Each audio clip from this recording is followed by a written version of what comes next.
A second essential is teaching children how to deal with their failures. We have to learn that ourselves because we're not perfect parents. And dealing with our failures means that we learn how to apologize, and then we choose to forgive people when they do apologize to us. In fact, you will not have a good relationship with your spouse or your children if you don't learn how to apologize and if they don't choose to forgive you, because none of us are perfect. And so what we discovered is that children are taught by their parents to apologize or not to apologize. We discovered that about 10% of the adult population almost never apologizes for anything. And most of them are guys. And they learned it from their fathers, who said to them when they were little, real men don't apologize. The reality, real men do apologize. And so we want to help them apologize.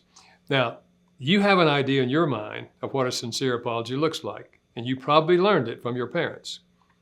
You know, you pushed your little sister down the stairs and your mother said, don't do that. Go tell her you're sorry. So you say, I'm sorry. Even if you weren't, you said, I'm sorry.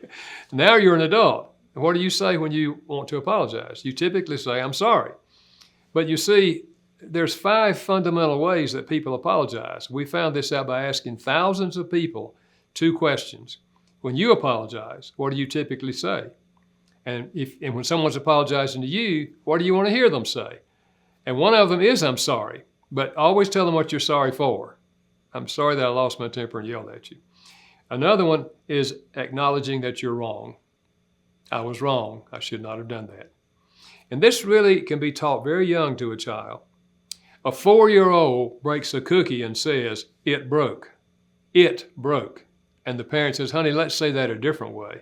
I broke the cookie. There's nothing wrong with breaking a cookie. We're just helping the child accept responsibility for what they did, okay? So expressing that I was wrong. And then offering to make restitution. How can I make this right? How can I make this up to you? What can I do that would help your hurt feelings? And this is a part of an apology. Some people, it's a huge part of an apology. And then also expressing the desire to change your behavior. I don't want to do that again. I don't like that about me.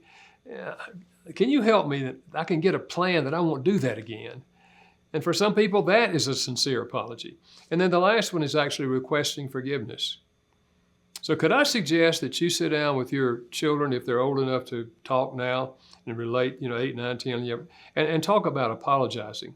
That we want to learn how to apologize in our family. Because sometimes mommy does things wrong, daddy does things wrong, and we have to apologize to each other, and we want to teach you how to apologize. It's amazing how they'll pick up on it.